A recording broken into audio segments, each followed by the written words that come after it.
C'est bon. Voilà, bonjour à toutes et à tous. Voilà donc le métier je vais vous parler de la formation du CAP boucher qui se passe sur 2 années. Euh, donc euh, euh, L'année de formation se répartit de la manière suivante. Vous avez 13 passages au CFA et le reste du temps c'est en entreprise. Donc l'entreprise, ça représente 72% du temps de formation. Et le CFA représente 18% de temps de formation.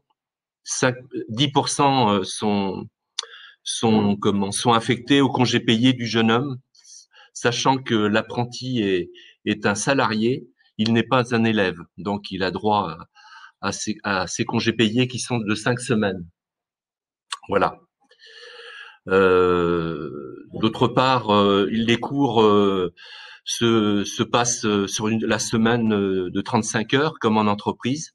Et donc, vous avez toutes les matières que nous pouvons dispenser, les matières théoriques et les matières professionnelles. Voilà. Alors, juste une petite précision parce que c'est peut-être pas évident pour tout le monde. Donc, le CAP, qui est le premier niveau de diplôme que vous pouvez passer en boucherie, se fait à partir de la fin de sa troisième. Mais c'est qu'un départ, hein. Bien évidemment, on a des parcours et des profils un peu atypiques de jeunes qui éventuellement auraient déjà engagé une formation ou validé un autre diplôme, mais c'est le CAP dans tous nos diplômes est le premier niveau. D'accord? Je tiens à le préciser. On parlait d'alternance tout à l'heure de 72% du temps d'entreprise. Donc, l'alternance pour un CAP, c'est 2 semaines en entreprise, 1 semaine de retour au centre de formation. Voilà, juste une petite information si des fois les gens se posaient des questions. C'est comme ça que ça fonctionne pour le CAP. Moi, j'ai une question que je vais vous poser en direct. Quel type d'entreprise justement accueillir ces CAP boucher? Donc, les types d'entreprises du CAP boucher sont euh, l'artisanat, bien sûr, mais aussi la grande et moyenne surface, qui peuvent accueillir les jeunes en formation, mais aussi les entreprises industrielles comme les abattoirs peuvent aussi prendre des apprentis en formation boucherie. Et d'ailleurs, je pour vous signaler que les abattoirs de Quintin recherchent un CAP boucher, justement. Alors, pour ceux qui s'angoissent un peu avec le mot abattoir, bien évidemment, vous ne serez pas à l'abattoir même, mais bien dans ce qu'on appelle le labo de découpe. Donc, c'est à part. Donc, pour ceux qui sont intéressés par le CAP boucher et qui sont dans le secteur de Quintin, pensez éventuellement aux abattoirs de Quintin, puisqu'ils sont en recherche actuellement d'un CAP boucher. Voilà. Alors, au niveau artisan, bien sûr, on est riche d'artisans en boucherie sur les Côtes d'Armor, même parfois au plus proche de chez vous, puisque ça panique un peu certains parents de voir leurs jeunes s'éloigner. N'hésitez pas à les contacter.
Je me suis marié à vous expliquer.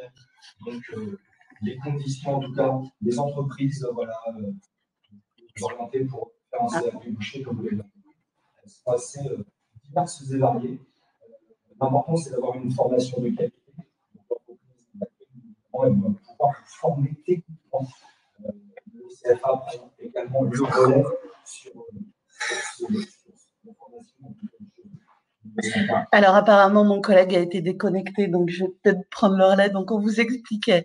Soyez indulgents, s'il vous plaît, parce que voilà, c'est une première pour nous tous. Et le réseau, des fois, ça peut couper un peu. Donc, hop, voilà, je pense qu'il est revenu. Oui, il est revenu. Il est revenu. Ouais. Alors, on était justement à ces entreprises d'accueil. On a vu que c'était divers et varié. L'important, c'est de trouver une entreprise d'accueil, et je pense que M. Barrier me contredirait pas, excusez-moi, j'ai du mal. C'est comme le signal.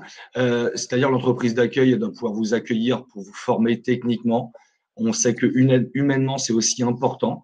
Le CFA fait le relais de la formation, des choses à compléter, un examen, et l'entreprise vous prépare à vous préparer techniquement, mais aussi vous former pour avoir des fondations solides à votre métier.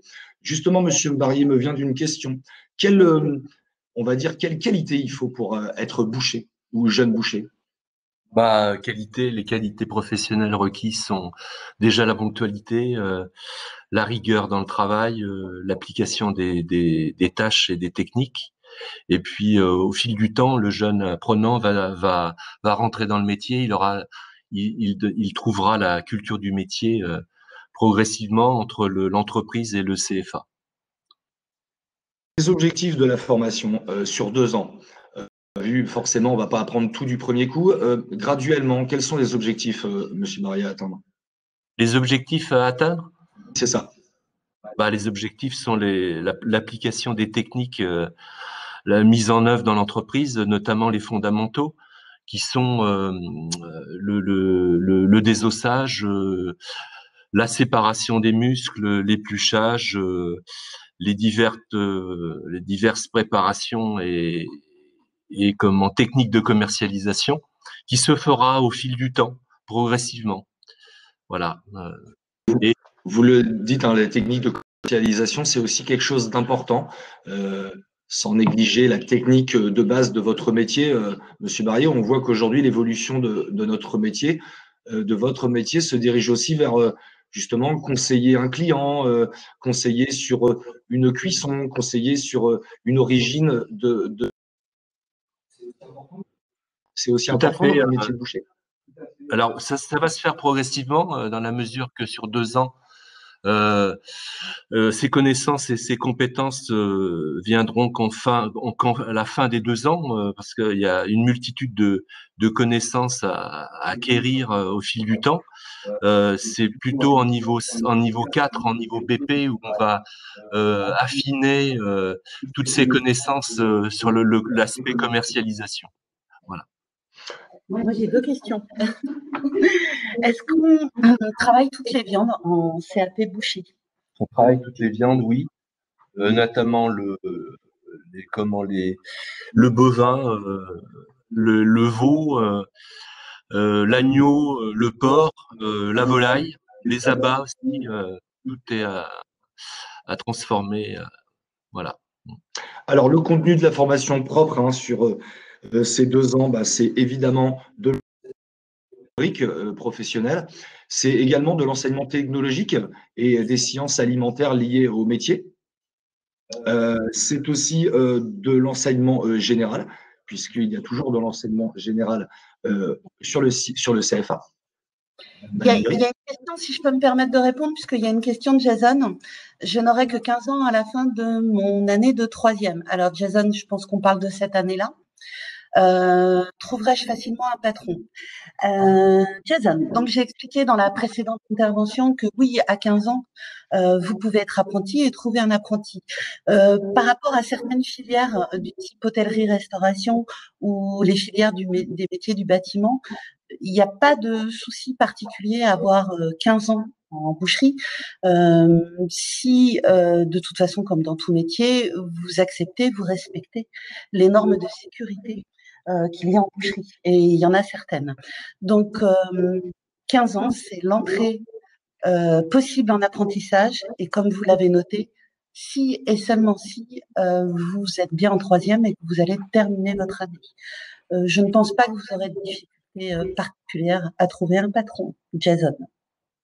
Merci pour la pertinence de cette réponse, Madame Nurit. N'hésitez pas, si vous avez des questions, vous pouvez les poser dans l'onglet questions ou dans le chat et puis on essaiera d'y répondre. On était sur les… Oui, c'est l'avantage, hein, ces possibilités de poser des questions. Il est possible qu'on ne pense pas à tout, donc n'hésitez pas, il n'y a aucune question idiote ou stupide, ça a toujours du sens pour vous, donc ça en aura pour nous. Moi, une autre question, je suis très curieuse. J'ai ma journée de pratique, puisque vous l'avez peut-être vu dans la précédente intervention, ou peut-être pas. J'ai une journée de pratique pour tous les diplômes. Dans ma semaine de cours, qui est articulée entre cours de matière générale, on l'a dit, hein, c'est pas parce que vous êtes en centre de formation d'apprenti que vous n'aurez plus de matière générale. Elles sont importantes pour valider votre diplôme, puisque vous allez passer ces matières en nombre d'examens. Donc, c'est absolument essentiel. Et articulé avec des matières professionnelles et une journée de pratique totale en labo-boucherie. Qu'est-ce que je fais pendant ma journée de pratique? S'il vous plaît, Monsieur Barrier. La répartition la chronologie du travail effectué en laboratoire s'effectue sur 7 heures de travail. Donc, en matière de travail, les techniques vont s'enchaîner. Et donc, dans un premier temps, on a un travail sur la découpe des quartiers ou des carcasses en fonction du produit, hein, si c'est un ovin, un bovin, un porcin ou un bovin, un ovin, un porcin ou une volaille, le cas échéant. D'autre part, il y a une phase de démonstration qui dure en première année entre 20 minutes à 3/4 d'heure en fonction de la nature du produit. Et ensuite, on enchaîne les techniques progressivement. Chaque apprenti a un morceau de coupe à travailler et à transformer pendant ces 6 heures. Au terme de ces 6 heures, il y aura bien sûr un nettoyage et une désinfection à mettre en œuvre avec une procédure très rigoureuse où l'apprenti va bien apprendre à nettoyer et à désinfecter son lieu de travail, voilà, son poste de travail. Désolée, je suis très bavarde. C'est pour ça qu'on vous a invité, Madame Nurit. Sur le site du CFA, vous aurez la possibilité de visiter virtuellement le labo boucherie. Quand Monsieur Barrier vous parlait que chaque jeune découpe, oui, parce que chaque jeune a bien son poste de travail chez nous et a bien alors je sais pas si je dis morceau de viande, si c'est très joli comme terme, mais voilà, ce morceau matière d'œuvre. Voilà. Chaque apprenti a sa matière d'œuvre, hein, sur son poste de travail, et donc à ce niveau-là, on a cette chance-là de travailler de la viande des carcasses qui sont passées au self après, donc qui sont valorisées en plus justement ouais, dans notre self. Donc nos apprentis peuvent consommer cette viande transformée. Et les salariés en profitent aussi. Voilà. Donc voilà. La semaine, en tout cas l'année, se décompose de 12 semaines, 12 passages au CFA. Donc, avec la semaine qu'on vous expliquait, 35 heures, bien évidemment, et puis de 40 semaines en entreprise, 5 semaines de congés payés. Voilà pour ce qui concerne un CAP boucher. L'examen sera en fin d'année, c'est donc des épreuves ponctuelles, des évaluations ponctuelles. Je ne me trompe pas, Monsieur Barrier? Pardon? Ce sera une épreuve ponctuelle à la fin d'année, à la fin du cursus, en tout cas à la fin des 2 ans. Oui, c'est ça. L'épreuve dure 5h15. Et donc, avec toutes les techniques qui ont été mises en œuvre pendant 2 ans au CFA et en entreprise. Donc voilà. Alors, vous passerez, rassurez-vous, votre examen dans notre CFA. Nous sommes un centre d'examen aussi. Donc, les jeunes se sont entraînés dans des conditions d'examen presque pendant 2 ans. Donc, voilà, c'est quelque chose de très rassurant pour notre centre. Justement, lorsque ce CAP boucher est validé, je crois que, j'en suis sûr, on peut continuer au CFA de Ploufragan. On peut entamer un BP boucher. Oui, on peut entamer un BP boucher après un CAP boucher. Justement, parlons de ce diplôme. Alors, un diplôme de niveau supérieur. Quoi de plus? Alors, quoi de plus? Enfin, les fondamentaux seront intégrés, notamment ceux que j'ai cités tout à l'heure, mais en plus, on aura des compétences et des connaissances autres comme l'autonomie, un peu plus d'autonomie dans la réalisation des techniques, la réalisation de la fente de l'agneau, les coupes émanant des carcasses ou des quartiers à effectuer, mais aussi la préparation d'une commande pour le client qui sera en devenir dans le processus de commercialisation. Voilà. Le BP Boucher se passe dans la même orientation, en tout cas sur 2 ans également. Sur 2 ans, la même alternance. La même alternance. Justement, le type de débouché que l'on peut avoir lorsque l'on sort d'un bac, d'un brevet professionnel, donc un poste à responsabilité comme chef boucher dans une entreprise grande et moyenne surface ou avoir des responsabilités au sein d'une entreprise artisanale comme second collaborateur d'artisans à terme, au bout de 4, 5, 6 ans de travail d'apprentissage et de collaboration au sein de l'entreprise. Et peut-être un jour, M. Barrier va me confirmer ou pas, mais et aussi être chef d'entreprise artisanale aussi. Voilà. Le BP, c'est aujourd'hui un CAP est un très beau diplôme, hein, vraiment aucun souci. Le BP permet d'approfondir ses connaissances, comme vous l'a dit M. Barrier, et éventuellement un jour peut-être d'ouvrir sa propre entreprise après des années d'expérience. On est d'accord, puisque alors ça peut faire sourire, mais quand on cherche à ouvrir son entreprise, on passe souvent par une banque, et une banque sera plus prêteuse à une personne qui a validé un niveau 4. Il y a de la gestion quand même de l'entreprise. C'est important pour ça. Donc, enchaîner, oui. Est-ce que je peux me permettre de répondre à la question de Jason, même si ça concerne un petit peu la filière en général et ce diplôme? Donc, oui, Jason. J'ai validé un CAP boucher. Je peux bien évidemment faire mon CAP charcutier en 1 an, puisque tout à l'heure, on vous le disait, la formation s'articule entre matières professionnelles et entre matières générales. Une fois qu'on a validé toutes ces matières générales, eh bien, si vous faites un diplôme équivalent, c'est-à-dire un CAP, on va vous supprimer toutes ces matières générales, plus besoin de les repasser. Et là, j'en vois certains qui ont les yeux qui brillent, qui se disent « Ah, super, plus de français, de maths et autres ». On va réduire votre parcours de formation sur 1 an. Alors, bien évidemment, pas question de réduire la pratique. Au contraire, on va remplacer les matières générales par des matières professionnelles. Donc, normalement, sur 2 ans, j'ai 1 jour de pratique. Eh bien, sur 1 an, j'ai 2 jours de pratique au cours de ma semaine. 14 heures.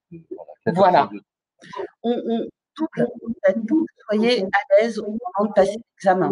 Donc, même si vous restez 1 an en entreprise, au CFA, vous allez tout ce qui est professionnel et ce qui vous permettra, si il y a une réelle motivation, hein, c'est comme tout diplôme, d'obtenir ce fameux CAP charcutier. Et ça marche dans les 2 sens, hein, on est d'accord. Moi, mon but, c'est de faire boucher charcutier. J'ai pas trouvé un CAP boucher, donc je commence par la charcuterie, par exemple, au sein d'une entreprise, et puis je poursuis par un CAP boucher l'année d'après en 1 an. Hein, ça marche dans les 2 sens. D'accord? C'est bon, Jason? J'espère que j'ai répondu à votre question. Moi, je voudrais revenir pour Jason. S'il a envie de faire un BP après son CAP, c'est qu'une des matières très importantes en BP, c'est la gestion de l'entreprise. Donc, vous aurez des cours de gestion, et ça, c'est quand même une matière qui sera fondamentale pour le futur. Si vous voulez prendre des responsabilités comme chef boucher un jour dans une grande surface, ou être vous-même patron à terme. Voilà, très important. Il y a un dossier professionnel aussi lié à cette matière, oui, Monsieur Barrier. C'est professionnel qui va traduire un petit peu des problématiques rencontrées en entreprise, où l'apprenti va être obligé de faire une recherche personnelle, des questionnements qu'il aura eu pendant sa formation des 2 ans. Donc, on va l'aider, on va lui donner des outils, on va l'aider dans son parcours de recherche sur ces 2 problématiques qui constituent son dossier professionnel. Donc voilà, on a bien compris, hein, des éléments qui permettent de progresser en fait tout au long de son apprentissage. On a vu les passerelles entre diverses formations, mais aussi une continuité dans la formation, ce qui est très important parce que l'apprentissage, et on le sait dans le milieu artisanal, c'est une vie en fait, c'est une vie à apprendre, on ne fait qu'apprendre parce que les métiers évoluent. On le parlait tout à l'heure avec la commercialisation, Monsieur Barrier. Les métiers évoluent, les techniques évoluent. Et c'est vrai que la formation que l'on dispense dans notre centre, qui est très actif sur tous les métiers de l'alimentaire, essaye d'être au plus proche de l'artisanat également, Monsieur Barrier. Des techniques aussi de l'artisanat et de la commercialisation. On n'a pas tout entendu parce qu'on est en décalé. Ouais, je suis désolée. Non, je disais que nous, et formateurs, les équipes de formateurs, on essaye d'être en relation, en tout cas, avec les évolutions des métiers. Oui, tout à fait. On est obligé, de toute façon, de coller à la réalité du terrain, que ce soit chez un artisan ou même dans une entreprise plus grande. Il n'y a aucun souci là-dessus. Et alors, une question qu'on me pose aussi régulièrement, je fais mon CAP en grande moyenne surface. Est-ce que je peux faire mon BP en grande et moyenne surface? Tout à fait. Voilà. Il n'y a aucun problème là-dessus. Donc, vous voyez, pas d'a priori sur les GMS, grande moyenne surface, puisque vous verrez ce terme de temps en temps. Pas d'a priori. Et de toute façon, vous vous posez des questions sur l'entreprise que vous allez intégrer. J'ai des gens parfois qui intègrent pris à la pas si tout le monde connaît. Donc, parce que, voilà.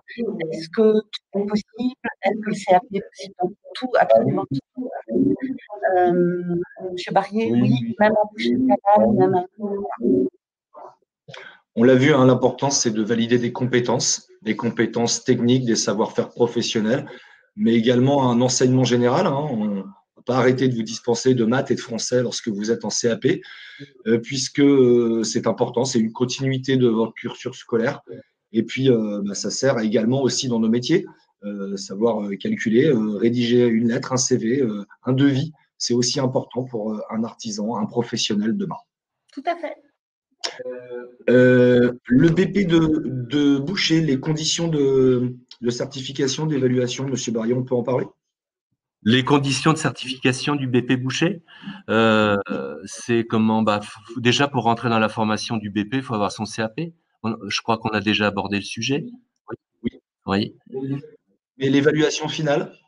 Les conditions, les conditions d'examen, c'est avoir fait un minimum, avoir suivi les cours au CFA. Il y a un quota horaire à respecter. Ça, c'est propre au BP, hein, en général, je vous précise. C'est ça. Les BP ont un quota horaire. Malheureusement, vous avez pour X ou Y raison, à un moment donné, stopper votre formation et que vous avez manqué d'heures. Alors, il y a un quota horaire voilà, important, mais il y a ce quota qui est à respecter pour être admissible à l'examen. Je précise. Et puis ensuite, une évaluation ponctuelle aussi en fin de parcours. Donc, l'évaluation ponctuelle au terme des 2 années, quoi, qui se déroulent à partir du mois de mai, fin mai, début juin. Voilà. L'épreuve pratique dure 5h30, où on rencontre les techniques, la réalisation des techniques mis en œuvre en entreprise et au CFA, avec l'histoire des coefficients par domaine. Donc voilà, donc on trouve tout ça va s'achever par la réalisation de cette formation et le passage de l'examen. Donc voilà, n'hésitez pas, hein, il nous reste que quelques minutes, une dizaine de minutes. N'hésitez pas si vous avez des questions donc liées à la filière boucherie ou des commentaires dans le chat, j'essaierai d'y répondre. On va pouvoir se donner rendez-vous tout à l'heure aussi. On a pour ceux qui, justement, pour Jason qui voulait peut-être faire un CAP charcutier. fini un petit peu sur le CAP, 1 an, 2 ans, puisqu'on a un petit peu de temps. Et je ne sais pas si parmi vous, il y a des parcours, ce qu'on appelle un peu atypiques. De la même façon qu'on peut valider son CAP charcutier en 1 an suite à son CAP boucher, il est possible aussi de faire un CAP boucher en 1 an parce qu'on a passé un bac général, par exemple.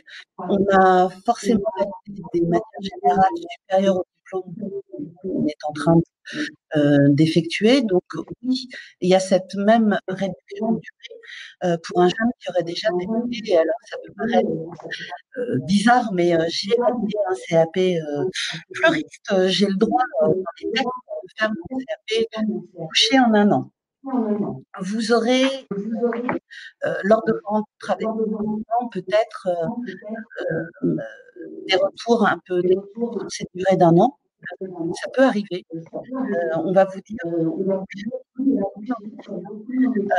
sont des pratiques comme la coiffure, comme la pâtisserie.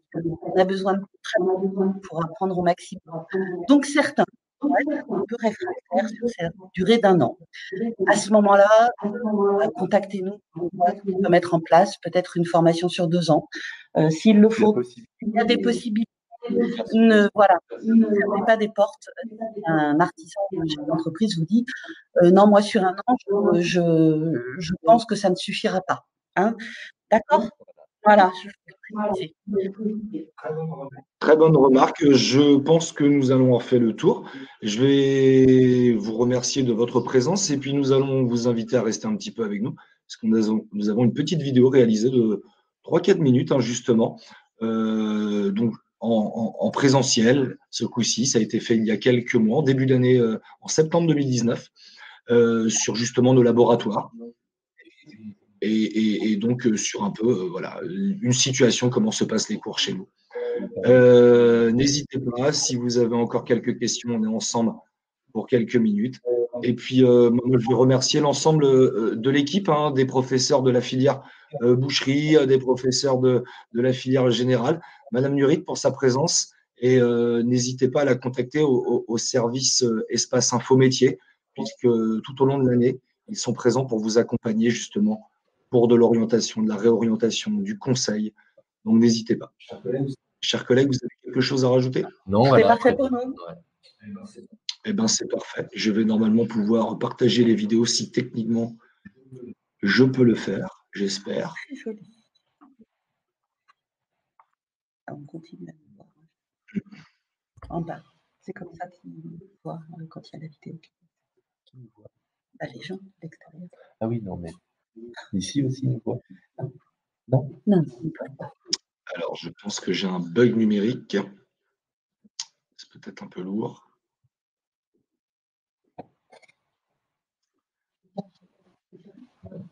Ouais. Alors, n'hésitez pas si vous avez encore 1 ou 2 questions. On a quelques minutes.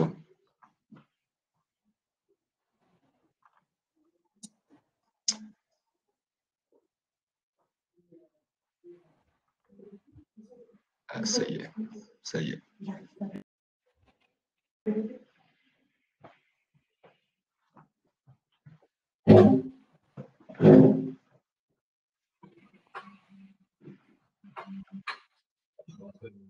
Donc, je vous rappelle, on a encore quelques minutes et puis on va s'envoyer la vidéo. Ouais, attendez un peu.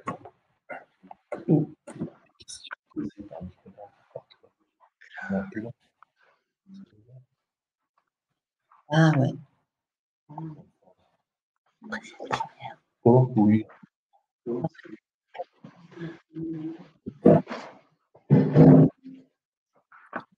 Et combien? Ah ouais? Ça a pixelisé.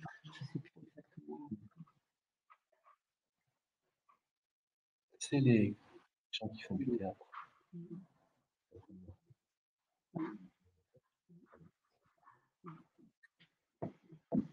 On n'est pas là pour Il peut y avoir,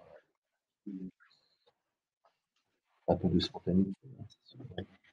Ah ben il faut parce que Je suis pas la génération. Ah ouais. De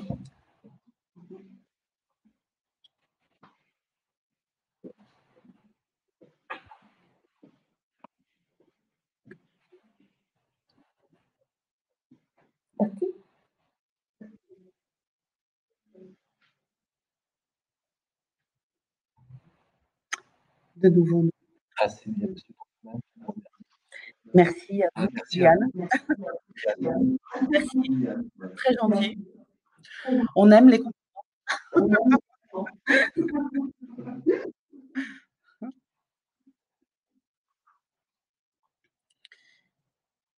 Et du coup, Kylian et Jason, vous allez vous positionner pour la rentrée prochaine?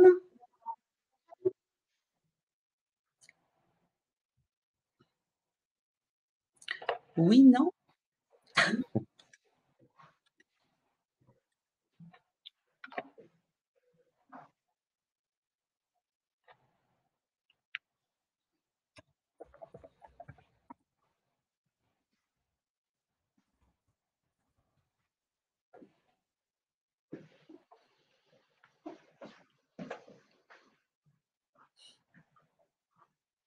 Très bien, Kylian.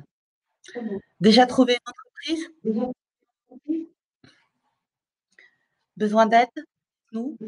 Alors je le redis parce que c'est vrai que j'en ai parlé avant, mais j'en ai pas parlé là.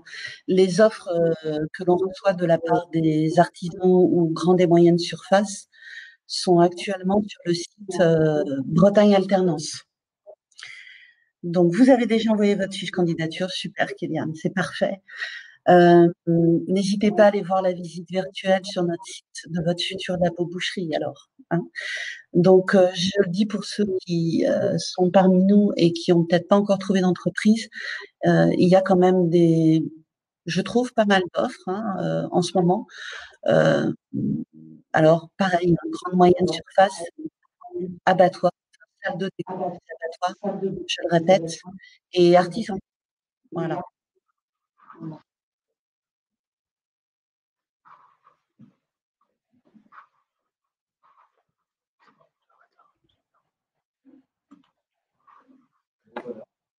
Donc voilà, on arrive à cette fin de présentation. Je vais encore remercier toute l'équipe hein, qui a contribué à ces portes ouvertes virtuelles. On va se retrouver sur d'autres filières tout à l'heure. Mais je remercie voilà, Angélique qui est à côté de moi, toute l'équipe. On a eu Madame Pestel, notre directrice, tout à l'heure pour vous présenter le site. Merci Catherine, merci Jean-Luc pour votre intervention. Et puis n'hésitez pas à revenir vers vous. Merci Kylian, voilà. Merci tous les présents sur ces portes ouvertes virtuelles. Bonne journée, au revoir.